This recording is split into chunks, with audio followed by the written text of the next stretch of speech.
Poc hi pensen els que caminen per Collserola en el fet que trepitgen un territori que és etern en comparació amb la nostra existència. El Puig d'Olorda, on hi ha les pedreres de calcària de la fàbrica Sanson, és un dels llocs de Catalunya i Espanya on s'han trobat més fòssils de l'era paleozoica o primària. Uns fòssils que ens expliquen que fa 400 milions d'anys aquí hi havia un oceà amb aigües molt profundes, molt abans que s'extingissin els dinosaures, i recordem que els humans no fa ni un sol milió d'anys que hi som. El geòleg i paleontòleg Jordi Galindo ha trobat milers de fòssils i a les explotacions mineres de Santa Creu d'Olorda n'ha descobert més de 300. Aquí tenim els fòssils que anomenem graptòlits, que ens serveixen per datar les roques que les contenen, i aquests aquí tindrien uns 420 milions d'anys. I aquí tenim la reconstrucció d'aquests organismes.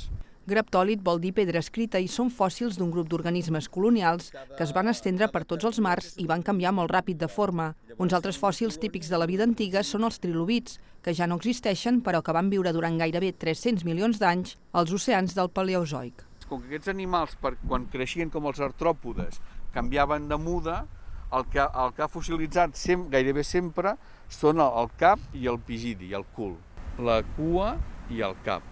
Creuen que el patrimoni geològic i miner és el gran desconegut i per això algunes entitats demanen que es preservi la cinta transportadora de l'antiga fàbrica Sanson, que està pendent de demolició, i que s'hi faci un equipament que expliqui la història de l'indret i converteixi Collserola en un geoparc. Tenim una successió de fòssils d'aquesta època, de 440 a 410 milions d'anys, que és la més important que hi ha a Catalunya, i a part d'aquest patrimoni geològic i paleontològic també tenim altres tipus de patrimoni. Tenim patrimoni miner, tenim una cinta transportadora que permetia transportar el material de la pedrera de Santa Creu d'Olorda cap a la fàbrica, tenim un patrimoni molt polièdric i que jo crec que aquesta és la gràcia, que es pot integrar tot amb via d'algun equipament patrimonial que es pugui generar.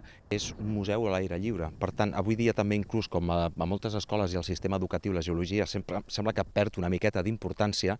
Crec que de cara al jovent i les noves generacions, no només perquè prenguin consciència, sinó perquè estudiïn ciències naturals i geologia, assistir a llocs així d'una manera tangible i veure com són les roques, què s'hi troba i quin origen té, crec que és una màquina del temps que tenim a cel obert.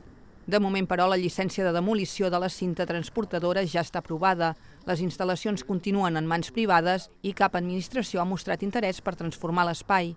Des del Consorci del Parc veuen amb bons ulls la iniciativa del Geoparc, però defensen que es pot potenciar el valor patrimonial sense la cinta transportadora, que es podria documentar amb recreacions.